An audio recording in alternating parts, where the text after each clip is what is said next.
सभी विद्यार्थियों को नम्र नमस्कार। एमए फाइनल के पाठ्यक्रम के द्वितीय प्रश्न पत्र का first topic the concept of art and beauty के बारे में हमने पिछली कुछ वीडियोस में कला क्या है, सौंदर्य क्या है, कला व सौंदर्य की परिभाषा क्या है एवं अनेक विद्वानों द्वारा इनके प्रति क्या मत है उन्हें समझा। इस वीडियो में हम उसी टॉपिक की चर्चा करेंगे। सर्वप्रथम हम समझेंगे सौंदर्य विषयक मान्यताएं एवं सौंदर्य शास्त्र के सिद्धांत को। आइए, सौंदर्य विषयक मान्यताएं।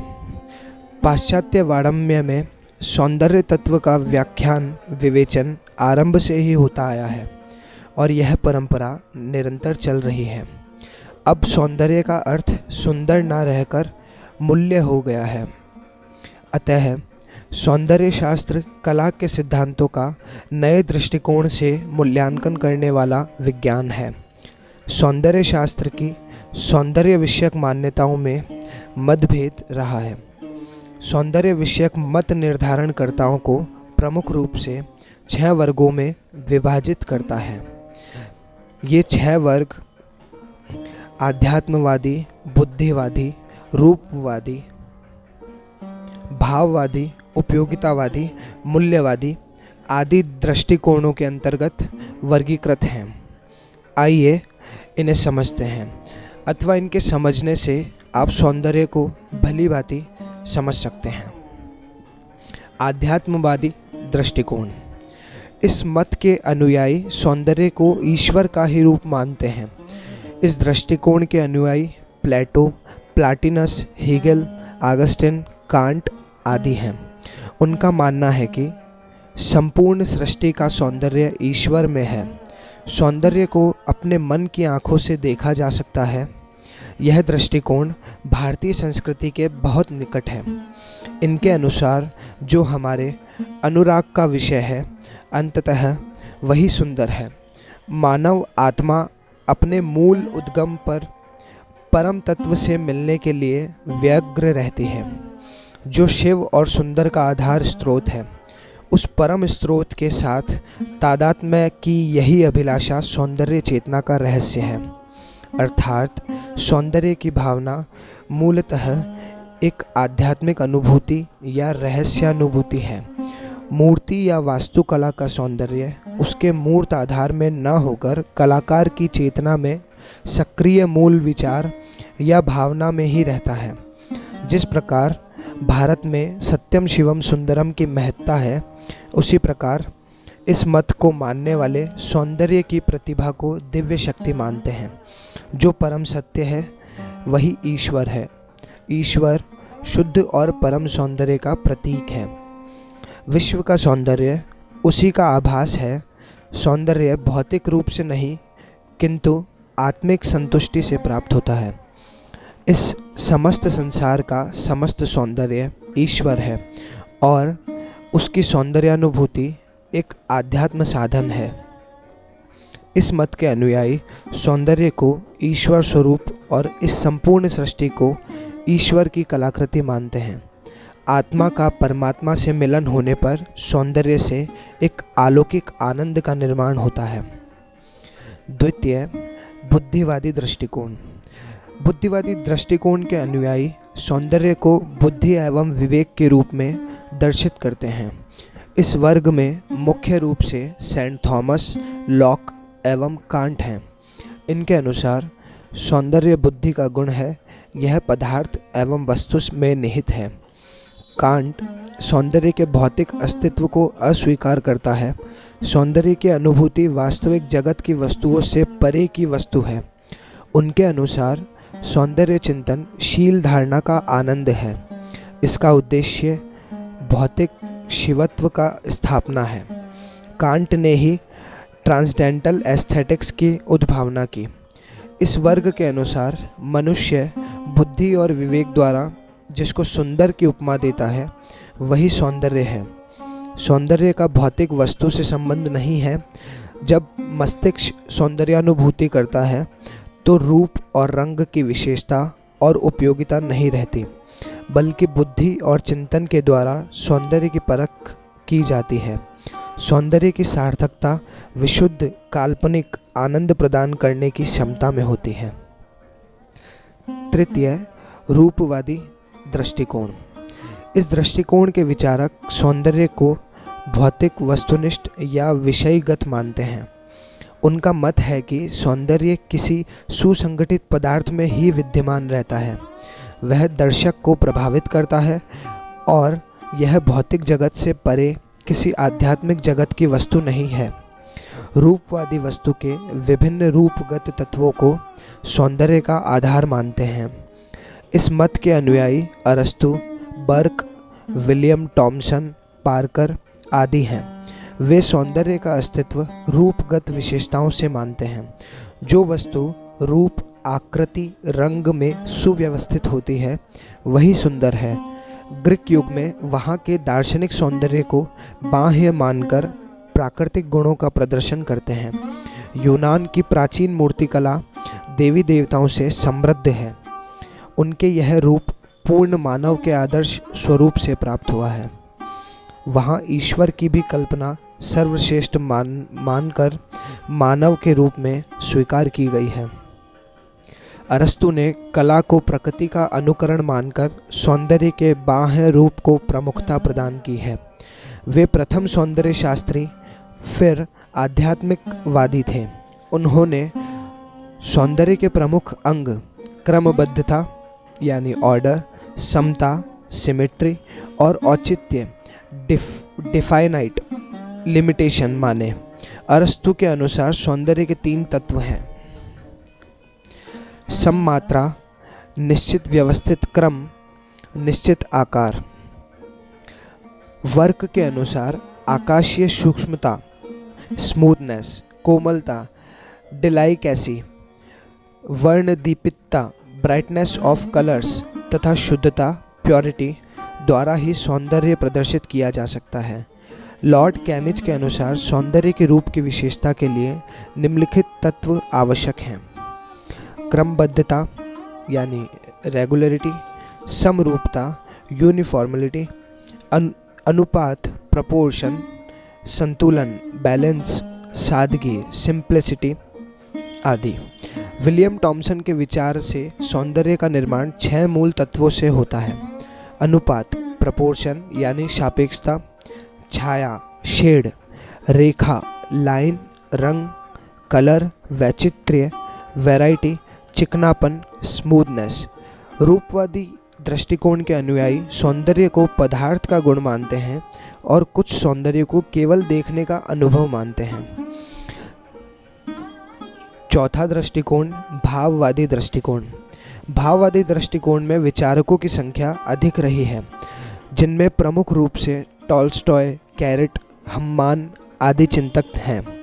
इनके मतानुसार कला तभी सौंदर्य कहलाती है जब कला अपने मन में उठने वाले भावों को तूलिका, रंग, शब्द, ध्वनि इत्यादि के माध्यम से दर्शक श्रोताओं तक पहुंचाने में सफल होता है। तब उस स्थिति में कलाकार और प्रेक्षक के भावों में तादात्म्य आवश्यक है। भारतीय रस सिद्धांत में भी इसी विचारधारा को पाते हैं। उसी कला को सुंदर कहेंगे जो भावना को व्यक्त करे और श्रोता दर्शक उसको ग्रहण कर सके, अर्थात श्रोता कलाकार के भावों में एक रूपता ला सके। विचारकों के मतानुसार इस दृष्टिकोण में वैयक्तिकता, स्पष्टता और सत्यता इन 3 गुणों का होना आवश्यक है। भाववादी दृष्टिकोण के विचारक कल्पना और शैली को सौंदर्यानुभूति का आवश्यक लक्षण मानते हैं। 5वां दृष्टिकोण उपयोगितावादी दृष्टिकोण। इस दृष्टिकोण के अनुयायी सौंदर्य का अस्तित्व उपयोगिता में मानते हैं और प्रमुख रूप से सुकरात का नाम इस वर्ग में आता है। सुकरात के अनुसार अगर कोई वस्तु मानव जीवन में किसी प्रकार से उपयोगी है तभी तो वह सुंदर है, अर्थात सौंदर्य को वह किसी वस्तु की उपयोगिता में देखते हैं। यदि कोई वस्तु बहुत सुंदर है पर उपयोगी नहीं, तो सुकरात के अनुसार वह सौंदर्य की श्रेणी में नहीं आती है। इस प्रकार सौंदर्य के लिए बाह्य रूप का महत्व नहीं है, बल्कि उसका महत्व उसकी उपयोगिता में है। कदाचित सुकरात के इस दृष्टिकोण के पीछे यथार्थ यह था कि वह स्वयं कुरूप थे और एक मूर्तिकार थे। प्रत्येक वस्तु के महत्व को उसकी उपयोगिता की दृष्टि से वह देखते थे। वह निवास स्थान सुंदर हो जो उपयोगी है। प्रत्येक कलाकार की कलाकृति का लक्ष्य ही है सौंदर्य प्रदान करना, और यदि लक्ष्य नहीं पूरा होता तो कलाकृति उपयोगी नहीं है। उदाहरण के लिए, एक स्वर्ण कलश यदि किसी की प्यास नहीं उपजा सकता तो वह उपयोगी नहीं है और सौंदर्य की श्रेणी में नहीं आता। छोटी से छोटी वस्तु भी यदि उपयोगी हो तो अवश्य ही वह सुंदर होगी, अर्थात उपयोगिता में ही सौंदर्य निहित है। मूल्यवादी दृष्टिकोण। इस दृष्टिकोण के मतानुसार सौंदर्य किसी वस्तु के मूल्य में निहित रहता है। किसी वस्तु के मूल्य निर्धारण में समाज के व्यक्तियों में संस्कार, शिक्षा, वातावरण एवं समय का योगदान रहता है, और यह सब देशकाल के अनुसार भिन्न भिन्न होता है। मैं समझता हूँ ये 6 जो दृष्टिकोण हैं आप समझ चुके होंगे। इस वीडियो को और इन टॉपिक्स को समझने के लिए आप फिर से वीडियो को फॉरवर्ड करके और इन सब टॉपिक को दोबारा समझ सकते हैं। सौंदर्य व कला एवं MA फाइनल के पाठ्यक्रम का प्रत्येक जो भी प्रश्न पत्र है उसका हर प्रश्न आपको कुछ पुस्तकों में मिल सकता है।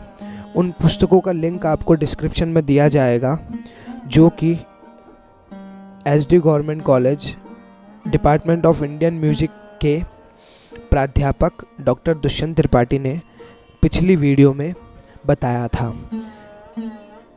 आइए अब समझेंगे सौंदर्य शास्त्र के सिद्धांत को। आइए, सौंदर्य शास्त्र के सर्वमान्य सिद्धांत। आज सौंदर्य और सौंदर्य से उत्प्रेरित समस्त ललित कलाओं का सैद्धांतिक विवेचन सौंदर्य शास्त्र का क्षेत्र है। प्रश्न यह है कि सौंदर्य शास्त्र का आधार क्या है। सौंदर्य शास्त्र के कुछ सामान्य सिद्धांत हैं जो संगीत और सौंदर्य के संबंध में मान्य हो सकते हैं, और रूप में सौंदर्य उत्पन्न करने के लिए आधुनिक सौंदर्य विज्ञान सापेक्षता, समता, संगीत और संतुलन आदि का निर्देश देता है। ये सिद्धांत इस प्रकार हैं। ये चारों ही बिंदु अत्यधिक व्यापक हैं, लेकिन हम इन्हें थोड़ा सा संक्षेप में समझेंगे। प्रथम, सापेक्षता। सापेक्षता का अर्थ रूप का वह गुण है जिसमें प्रत्येक खंड दूसरे खंड से संबंध सापेक्ष रहता है। इस आधार पर जब तक संगीत में एक स्वर दूसरे स्वर के नियमानुसार संबंध ना हो, जो कि वर्णों द्वारा किया जाता है, संगीत की रचना संभव नहीं है। राग में लगने वाले स्वरों का अल्पत्व, बहुत्व तथा विकृत स्वरों की सापेक्षता का प्रमाण है। जब संगीत के स्वर या नृत्य में अंगहार स्वयं अपने गुण से उत्पन्न करते हैं तो करूप में माधुर्य गुण जागृत होता है।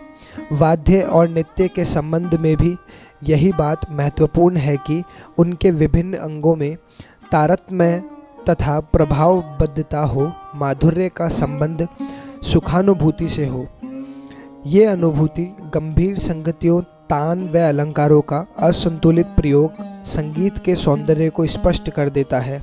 आचार्य गोस्वामी ने सौंदर्य का यथार्थ लक्षण अंग प्रत्यंगों को सम्यक तथा औचित्यपूर्ण माना है। द्वितीय, समता। सौंदर्य का एक गुण समता भी है। जिस प्रकार सुंदर शरीर में प्रत्येक अंग का एक प्रकार भी सुडौल होता है, उसी प्रकार संगीत में स्वर का लगाव, न्यास, अपन्यास, वादी संवादी स्वरों का उचित प्रयोग होता है। पूर्वांग व उत्तरांग में राग में लगने वाले स्वरों तथा राग की बढ़त इत्यादि में सापेक्षता के साथ साथ समता के गुणों का भी होना अत्यधिक आवश्यक है। तृतीय बिंदु, संगीत। संगति। संगति का अर्थ विरोध का अभाव है। इसी संगति के कारण रूप में प्राण डाला जाता है। संगीत में राग की शुद्धता ही राग का रूप स्थापित करती है। इष्ट स्वरों के प्रयोग से राग में प्रभाव उत्पन्न किया जाता है और विवादी स्वरों का प्रयोग इस राग सौंदर्य को अधिक प्रभावशाली बनाने के उद्देश्य से किया जाता है। भारतीय तालों की इन रचना में तिहाइयाँ, चक्रधार, नित्य की क्रिया प्रकार की लय कार्य करके उपरांत लय रच स्थान पर आना तथा मूल लय कायम रखना संगति के कारण हो पाता है। इसी प्रकार गायन वादन कलाकार विविध आलाप आदि करके विभिन्न प्रकार के मुखड़े लय सम पर मिल जाता है।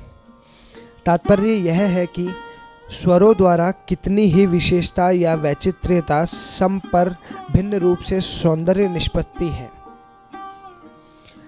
चतुर्थ बिंदु, संतुलन।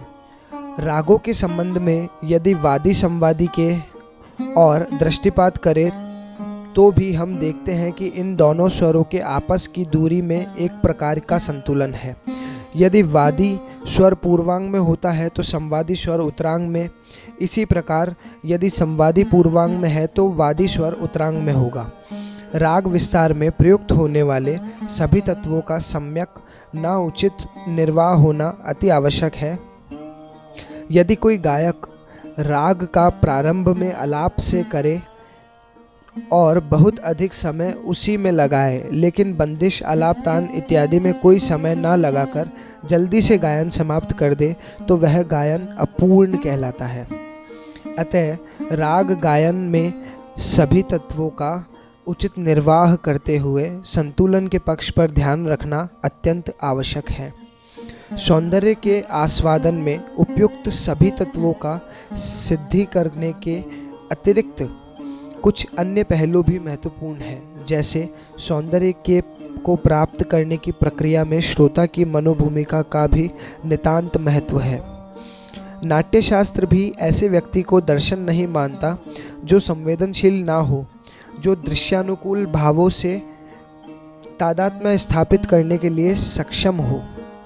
संगीत का आस्वादन भी वही कर सकता है जिसमें साक्षात्कार होने के लिए अनुकूल मनोवृत्ति हो। यदि श्रोता के अंदर में किसी कारणवश तन्मय होने की योग्यता नहीं है, तब केवल कलाकार या वृत्ति के उत्कृष्ट होने पर सौंदर्य बोध कदापि संभव नहीं। संगीत चाहे सापेक्ष हो या निरपेक्ष तभी सुखदायी हो सकता है। पंडित जन के शब्दों के अनुसार उच्चारण को महत्व देते हैं। स्त्रियां केवल माधुर्य को चाहती है तथा सामान्य जन केवल उच्च स्वरों में किए जाने वाले सोपान को पसंद करते हैं। मैं समझता हूँ कि आप सौंदर्य को भली भांति समझ चुके होंगे। इनके अध्ययनरत हम पूर्ण में बता चुके हैं आपको किन पुस्तकों का पठन करना है। धन्यवाद।